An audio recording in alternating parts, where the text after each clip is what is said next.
Assalamualaikum warahmatullahi wabarakatuh. Waalaikumsalam warahmatullahi wabarakatuh. Selamat pagi anak-anak Bapak semuanya. Pagi Pak. Baik Pak. Sebelum kita mulai pertemuan kita hari ini yang lanjut pembelajaran yang minggu lalu, mari kita berdoa dulu sebelum belajar. Mohon izin.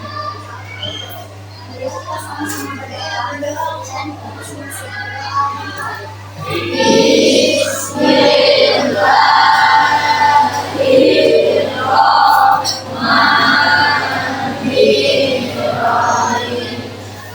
Siratal ladzina an'amta 'alaihim ghairil maghdubi 'alaihim waladdallin. Amin. Terima kasih. Sekretaris yang tidak hadir hari ini. Ada semua. Oke, terima kasih. Oke, sebelum kita lanjut materi kita, minggu lalu kita sudah belajar tentang defect, ya. Defect itu atau konten palsu, baik itu foto ataupun video yang digunakan di AI, digunakan oleh orang yang tidak bertanggung. Materi kita masih berkaitan, masih tentang seputaran etika dan resiko penggunaan AI. Ya, hari ini kita belajar tentang pelanggaran privasi dan keamanan data. Ini masih bersangkutan dengan pelajaran yang minggu lalu. Ya, nah, tujuan pembelajaran kita hari ini, kenapa kita harus belajar ini yang pertama, ini Bapak bacakan di sini aja. Kenapa kita harus belajar tentang pelanggaran data? Supaya kalian bisa membedakan data mana yang boleh dibagikan ke orang-orang atau data mana yang boleh kita bagikan di dalam internet. Itu tujuannya. Yang kedua, supaya kita memahami bahwa AI juga belajar dari data. Jadi data tersebut bisa disalahgunakan. Supaya kita tidak sembarangan membocorkan data kita. Yang ketiga, supaya kalian mampu buat program sederhana untuk menyamarkan data, ya, atau disebut juga enkripsi. Jadi tujuan pembelajaran kita ada 3. Sebelum kita masuk ke materi ini, kita harus paham tujuan pembelajaran kita apa. Nah, ini tentang data sangat penting. Jadi di umur kalian yang remaja ini sering terjadi phishing. Ada yang tahu phishing? Phishing itu penipuan di internet. Jadi kita dikirim link, ya, kita yang polos ini kita klik aja tanpa tahu apa-apa, dan semua data pribadi kita itu phishing. Oke, nah pertanyaan sebelum masuk materi yang bisa menjawab tentu tangan, ya. Nah, pernah nggak kalian waktu main HP, ya, atau main sosial media, ketika kalian sering atau setiap hari menyebutkan misalnya sepatu, atau makanan, tiba-tiba kalian buka Instagram, isi pencarian Instagram kalian itu pernah nggak? Pernah nggak? Iya. Kita kalau sering menyebut ya Mobile Legend, yang hari bahas Mobile Legend, HP kita, ya, robotnya itu atau kecerdasan AI itu dia membaca. Jadi nanti di pencarian media sosial kita nanti semuanya Mobile Legend. Jadi tanpa kalian sadari, apa yang kalian ucap dibaca oleh HP kita, apalagi HP kita yang menggunakan AI. Oke, kita masuk ke materi.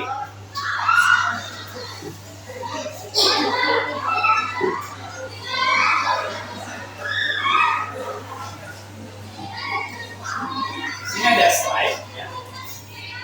Jaga datamu, jaga dirimu. Kenapa begitu penting untuk menjaga data? Arya, kenapa begitu penting untuk menjaga data dan jaga dirimu? Arya, kenapa? supaya data kita tidak disalahgunakan, ya. Mengenal pentingnya privasi dan keamanan data, ya, di sini sudah disebutkan. Supaya apa tadi juga sudah Bapak sebutkan tadi. Yang kedua, ini sudah Bapak jelaskan apa definisi dasar untuk keamanan data tadi. Ancaman digital tadi sudah Bapak bilang. Sudah saya jelaskan juga tadi. Keamanan data kita bisa disalahgunakan. Kasus nyata itu sudah banyak. Ya, banyak yang ATM.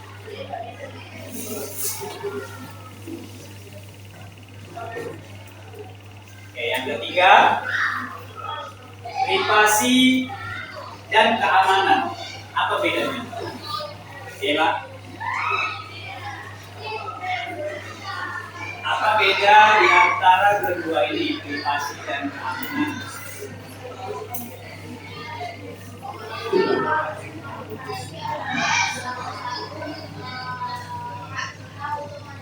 Umurnya, kalau umur kalian ini biasanya disuruh orang tua kan, tuh keamanan, demi keamanan, kemudian ada passwordnya, ya kan? Ya, sebelum Bapak lanjut, sudah tahu itu melanggar.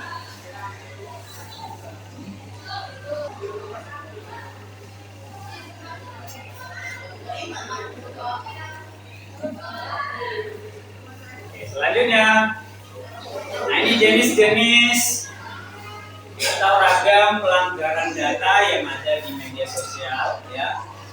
Yang pertama, teknik manipulasi atau phishing yang Bapak jelaskan tadi. Jadi seseorang mengirimkan kita link. Biasanya kalau sekarang itu yang banyak link undangan, ya kan? Link undangan. Nah, orang tua kita di rumah kan kurang mengerti tentang teknologi nih. Sering diklik, kemudian data pribadi kita termasuk PIN ATM dan segala macam hilang semua. Nah, apa itu penyebaran malware atau kebocoran data yang mengganggu sistem? Jadi kalau ada seseorang yang mengambil data kalian ke sekolah, dia kirim tadi virusnya ke komputer Ibu Indri di ruang TK, gangguan pribadi, doxing. Kalau tadi phishing, ini doxing, ya, akun penipu. Biasanya dia nelpon, ya, berpura-pura menjadi keluarga kita, ya, dikabarkan keluarga kita ada yang kecelakaan, ada yang tertangkap di kantor polisi. Pernah nggak seperti itu? Ya, data yang menunjukkan Indonesia itu di posisi keberapa, ya, datanya berapa, dan rekornya berapa. Kita berada di posisi ke-8 di dunia, ya, kebocoran data. Jadi data kita ini ada yang diperjualbelikan di luar negeri. Kita nomor 8. Kenapa bisa bocor? Karena sistem keamanannya masih kurang. Kita nomor 8. Jadi seluruh rakyat Indonesia.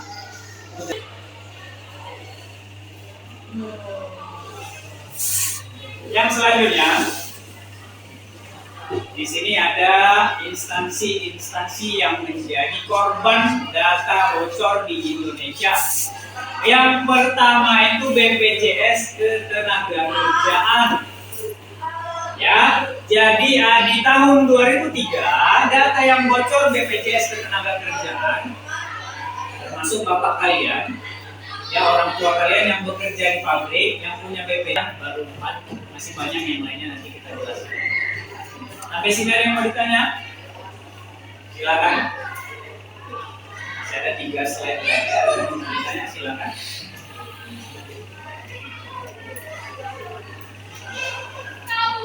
Ada?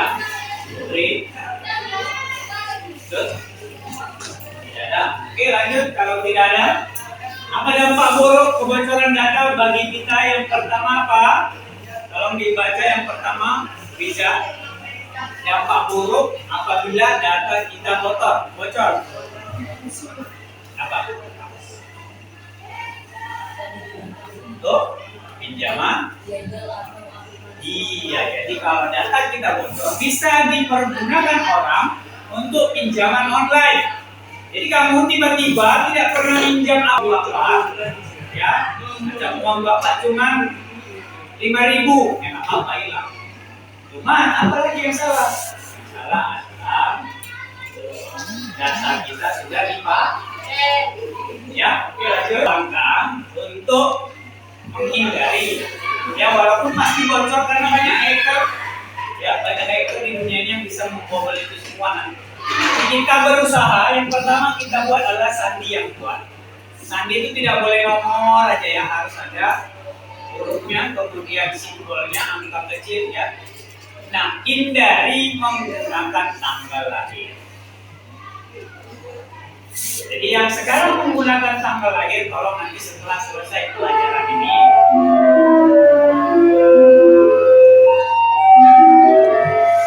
oke, setelah selesai pelajaran ini nanti, ya tolong dihindari, dirubah sandinya, diganti.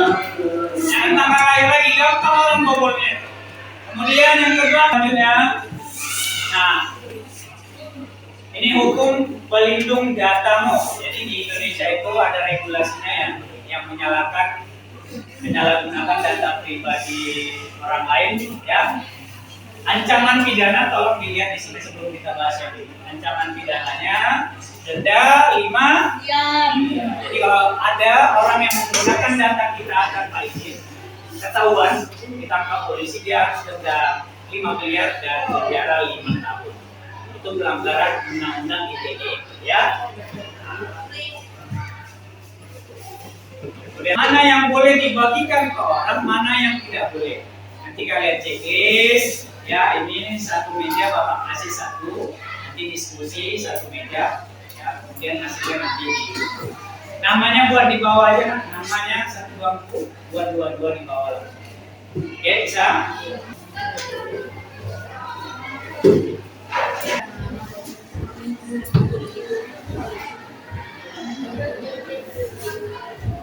Tidak boleh, silakan di checklist.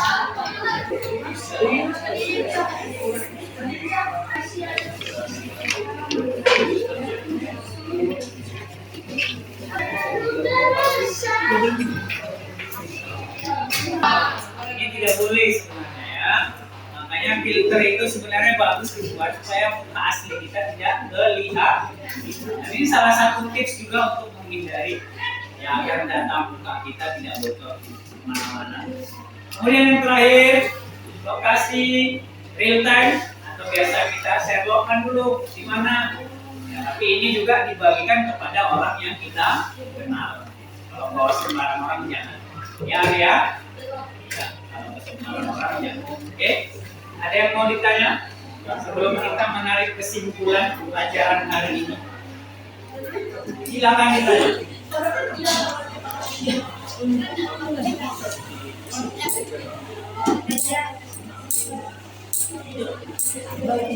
Ada? Ya? Nggak ada? Itu satu lagi.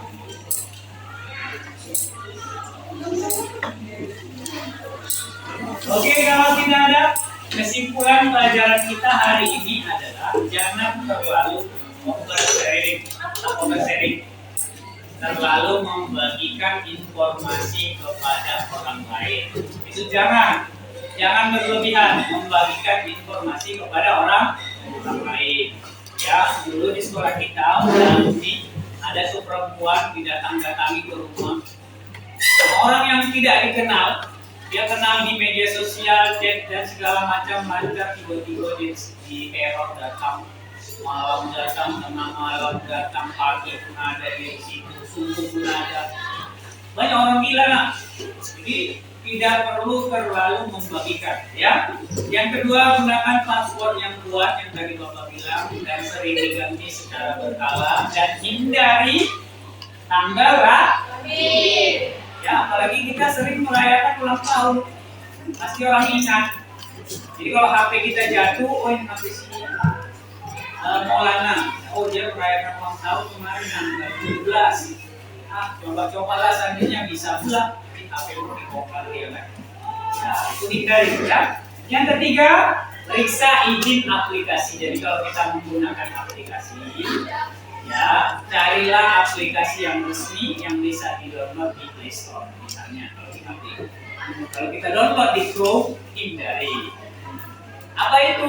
Judi online misalnya, atau aplikasi-aplikasi chat yang baik yang biasa kita download di Chrome ya, yang nggak ada di Play Store. Kenapa nggak ada di Play Store? Karena belum ada izin. Ya, jadi mulai sekarang itu dikurangi download game yang tidak ada di Play Store. Downloadnya dari Chrome ya. Nah, hindari itu. Jadi kesimpulan hari ini itu saja, hindari hal-hal yang membahayakan data kita, hindari juga membagikan yang tidak perlu dibagikan kepada orang lain. Oke, ada yang bertanya? Tidak ada? Bapak yang bertanya sekarang. Diandra, setelah mempelajari ini refleksi ya. Refleksi setelah mempelajari keamanan data hari ini, apa yang dia dapat?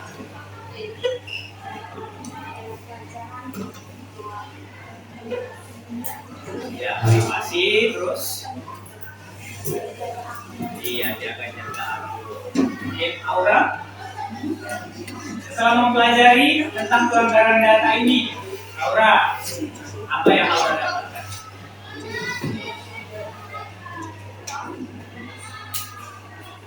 Tadi kan Diandra tentang menjaga privasi, menjaga akun, Aura. Iya, menjaga rahasia. Oke, Febrian.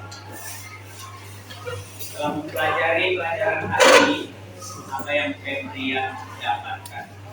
Febrian Badri.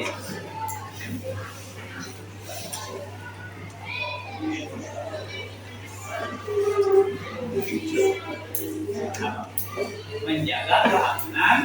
Nah, ya tadi kan saya. Oke, Silvi, apa yang kamu lakukan atau apa yang kamu rasakan ketika data kamu bocor dan digunakan orang untuk pinjaman online? Sedih. Yang Bapak tanya Silvi. Nah, Silvi, perasaanmu? Sedih. Ya. Iya, dan kita rugi secara finansial, secara mental, ya, semuanya terbongkar. Udah kita nggak dapat uangnya, kita pula yang bayar, ya kan? Data kita diambil, digunakan orang pinjaman online, dia ngutang banyak, dia senang-senang, tiba-tiba menagih utangnya ke rumah kita. Sedih kan? Jadi mulai sekarang ya pesan Bapak, hindari hal-hal yang tidak boleh dilakukan, pelanggaran. Kalian juga tidak boleh melanggar. Jadi ada pasalnya, ya data kawan kalian jangan disebarkan ke orang lain. Di sana. Nah, oke, sebelum kita tutup pelajaran, kita break dulu. Kita tutup untuk doa. Kita akhiri. Tepuk sekali, 2 kali, sekali, 3. Kalau 4 gak ada bunyinya ya. 1, 3, 4. 4 tidak ada bunyi. Ulangi, 1 ada, 2 ada, 3 ada, 4 tidak ada. Tepuk sekali, 3 kali, 2, 4. Oke, tepuk tangan.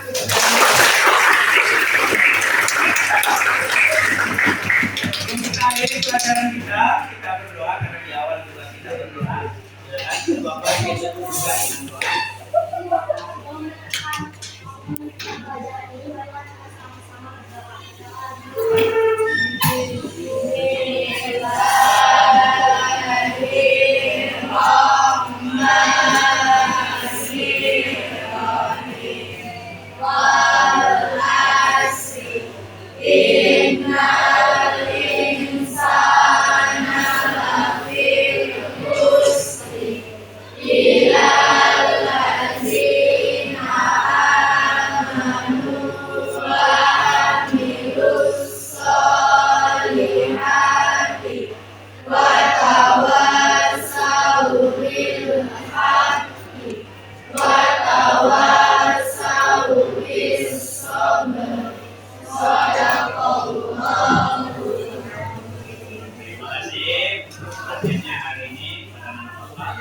Kita lanjut lagi tentang hak cipta, ya. sekali lagi. Yang kemarin kita tentang defect, ya, yang ini tentang keamanan data, minggu depan kita tentang hak cipta. Nah, hak cipta ini lagi lebih berat lagi nanti hukumannya. Oke? Terima kasih. Assalamualaikum warahmatullahi wabarakatuh.